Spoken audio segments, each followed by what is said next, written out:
নমস্কার। WBCS main exam 2023 যারা আর এক মাসেরও কম সময়ের মধ্যে দিতে চলেছেন তাদের উদ্দেশ্যে কয়েকটি কথা বলার জন্য আজকের এই ভিডিওটি শুরু করার আগে আমি শুধু একটা কথাই বলে দিই যে এই চ্যানেলে বিভিন্ন পরীক্ষা পদ্ধতি বা পরীক্ষা ব্যবস্থা সম্পর্কে আমার যা মত সেটা একান্তই আমার ব্যক্তিগত মত এবং আমি ভুলেও আশা করি না যে সবাই তার সঙ্গে একমত হবেন। যারা যারা বিরুদ্ধ মত পোষণ করবেন বা করছেন তারা নির্দ্বিধায় এই চ্যানেলে কমেন্ট করতে পারেন, কিন্তু আমি শুধু একটাই কথা অনুরোধ করব যে পরীক্ষার্থীদের মনোবল ভেঙে যায় এই ধরনের কোনো কমেন্ট বা উক্তি দয়া করে এই চ্যানেলে করবেন না। কারণ আমার অসংখ্য ছাত্রছাত্রী বিভিন্ন পরীক্ষা দিচ্ছেন এবং আমি চাই যে তারা মানসিক জোর রেখেই পরীক্ষার হলে ঢুকুক এবং পরীক্ষাটা দিক, নিজেদের সেরাটা উজাড় করে দিন। তারপর ফলাফল তো তাদের হাতে নয়, কিন্তু মনোবল ভেঙে যাক এই ধরনের কোনো জিনিস আমি প্রত্যাশা করি না এবং আমার ভিউয়ারদের থেকেও করি না। তবে আমার বক্তব্যের কোনো বিরোধিতা থাকলে তারা নির্দ্বিধায় করতে পারেন। যে কোনো রকমের বিরুদ্ধ মত এই চ্যানেলে স্বাগত। তো এবার ভিডিওটা শুরু করা যাক। আমি প্রথমেই বলবো যারা এক মাসেরও কম সময় এই মেন পরীক্ষাটি দিতে চলেছেন তারা প্রথমেই মাথা থেকে 1100 কাট অফের চিন্তা সরিয়ে দিন। আবারও বলছি, যারা আর এক মাসেরও কম সময় আগামী 16ই আগস্ট থেকে WBCS মেন 2023 দিতে চলেছেন তারা হাই কাট অফের চিন্তা মাথা থেকে সরিয়ে পরীক্ষার হলে ঢুকুন। তা না হলে নিজেদের সেরাটা দিতে পারবেন না। মনে রাখবেন একটাই কথা, প্রিলির ক্ষেত্রে এর আগের কয়েক বছরে আমরা দেখেছি 130 বা তার কাছাকাছি কাট অফ ছিল, কিন্তু এই বছরে আপনারা যারা মেন পরীক্ষা দিচ্ছেন তাদের ক্ষেত্রে আনরিজার্ভ ক্যাটাগরির যে কাট অফ প্রিলির ক্ষেত্রে সেটা কিন্তু 101.25, অনেকটা কম। সুতরাং হাই কাট অফ কিভাবে তুলব এই নিয়ে মাথা খারাপ করে নিজেদের প্রস্তুতিকে হ্যাম্পার করবেন না। ভ্যাকেন্সি কমে যাওয়ার চিন্তা মাথা থেকে সরিয়ে দিন। আমি আগেও বলেছি, আবারও বলছি, যদি 10টা ভ্যাকেন্সি থাকে আপনি নিজেকে দশম ক্যান্ডিডেট বলে ভাববেন না, আপনি নিজেকে প্রথম ক্যান্ডিডেট বলে ভেবে পরীক্ষার হলে ঢুকুন। নিজেকে বাকিদের থেকে সেরা ভাবতে শিখুন। দ্বিতীয় কথা, অপশনাল পেপার খুব মন দিয়ে পড়ছেন আশা করি। অপশনাল পেপার কিন্তু মূল পার্থক্য গড়ে দেবে। প্রত্যেকটা অপশনাল পেপারের প্রশ্নপত্র আলাদা হবে, প্রশ্নের মান আলাদা এবং নম্বর ওঠার ব্যাপারটাও আলাদা থাকে। সুতরাং অপশনাল পেপারের ওপরে খুব বেশি জোর দিন, আশা করি সবাই দিচ্ছেন।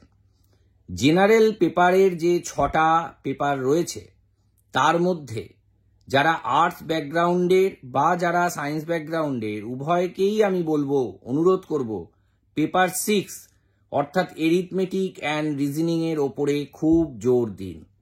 নিয়মিত আর কয়েকদিন বাকি, দরকার হলে দিনে ঘন্টা 3 করে অঙ্ক কষা প্র্যাকটিস করুন এবং এরিথমেটিকের ক্ষেত্রে বাংলা মাধ্যমের ছাত্রছাত্রীদের যেটা সাধারণ সমস্যা অর্থাৎ ইংরাজিতে প্রশ্নপত্র, সেটা সব পরীক্ষাতেই মানে সব কটা পেপারেই WBCS মেনের ক্ষেত্রে প্রযোজ্য, বাংলা ছাড়া, এই সমস্যা কাটানোর জন্য তারা নিশ্চয়ই আগে থেকে প্রস্তুতি নিয়েছেন।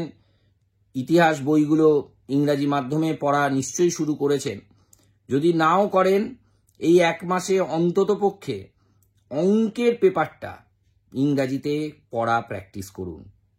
ইংরাজিতে অঙ্ক কষুন এবং খুব গুরুত্বপূর্ণ বিষয়, আবারও বলছি এটা আমার ব্যক্তিগত মত, যারা শর্টকাট পদ্ধতিতেই শুধু প্র্যাকটিস করছেন, কিছু করার নেই, 3 ঘন্টায় 200টা অঙ্ক টিক মারতে হবে শুধু, সুতরাং শর্টকাট মেথড অ্যাপ্লাই করতেই হবে, এ নিয়ে কোনো সন্দেহ নেই। কিন্তু শর্টকাট মেথডটা কিভাবে আসছে সেটা যেন নিজের কাছে ক্লিয়ার থাকে। দরকার হলে ট্র্যাডিশনাল পদ্ধতিতে থিওরিটিক্যালি কিভাবে শর্টকাট মেথডে পৌঁছাচ্ছে সেইটা নিজে কষে বুঝে নিন। তা না হলে কিন্তু টাইম প্রেসারে পড়ে পরীক্ষার হলে একটা অঙ্কের শর্টকাট পদ্ধতি আরেকটা অঙ্কের ঘাড়ে চাপবে, যেটা প্রায়শই হয়। ফলে জানা অঙ্ক যেটা আমি কনভেনশনাল মেথডে করলে আমার হয়তো 30 থেকে 40 সেকেন্ড বেশি সময় লাগতো, সেই সময়টাকে বাঁচাতে গিয়ে আমি অঙ্কটাই ভুল করে আসব। পরে বুঝতে পারবো যে বাবা আমি তো ওই শর্টকাটটা ওখানে যোগ করতে হতো, এখানে বিয়োগ করে ফেলেছি আমি।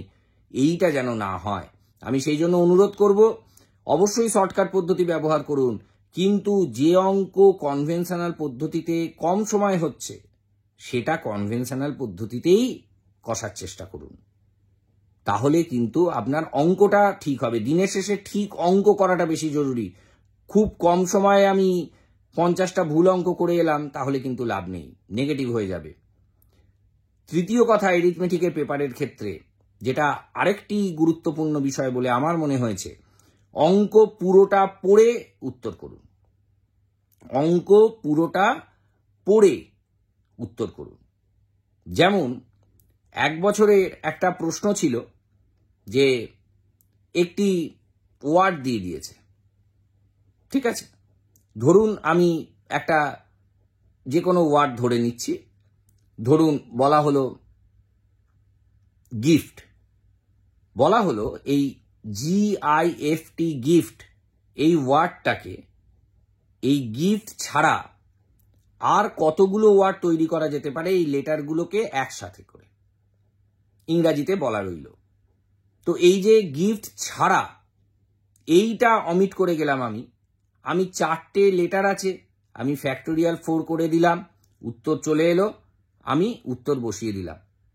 না, তারপরে উত্তর থেকে যে 1 মাইনাস করতে হবে সেটা আমি যদি ভুলে যাই তাহলে কিন্তু আমার উত্তরটাই ভুলে যাবে। সুতরাং তাড়াহুড়োর ক্ষেত্রে সময় কম আছে, 180 মিনিটে 200টা অঙ্ক করতে হবে, পার অঙ্কে 1 মিনিট করেও কম সময়, সেটা ভাবতে গিয়ে আমি যেন অঙ্ক পুরোটা না পড়ে জাস্ট দেখলাম প্রথম লাইনটা আর করে ফেললাম, এটা যেন না হয়।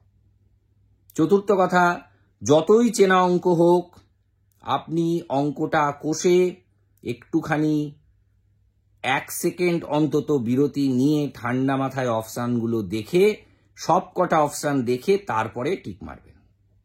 তাড়াহুড়ো করে এই অপশানটা চলে আসছে, এই অপশানে টিক মেরে দিলেন, এরম করবেন না। দেখা গেল হয়তো এর সঙ্গে সঙ্গে সিটাও ঠিক ছিল, অন্যভাবে বলা ছিল, আর ডি অপশানে গিয়েছিল এ অ্যান্ড সি বোথ আর কারেক্ট, তখন কিন্তু ডিটা টিক মারতে হবে, এটা নয়।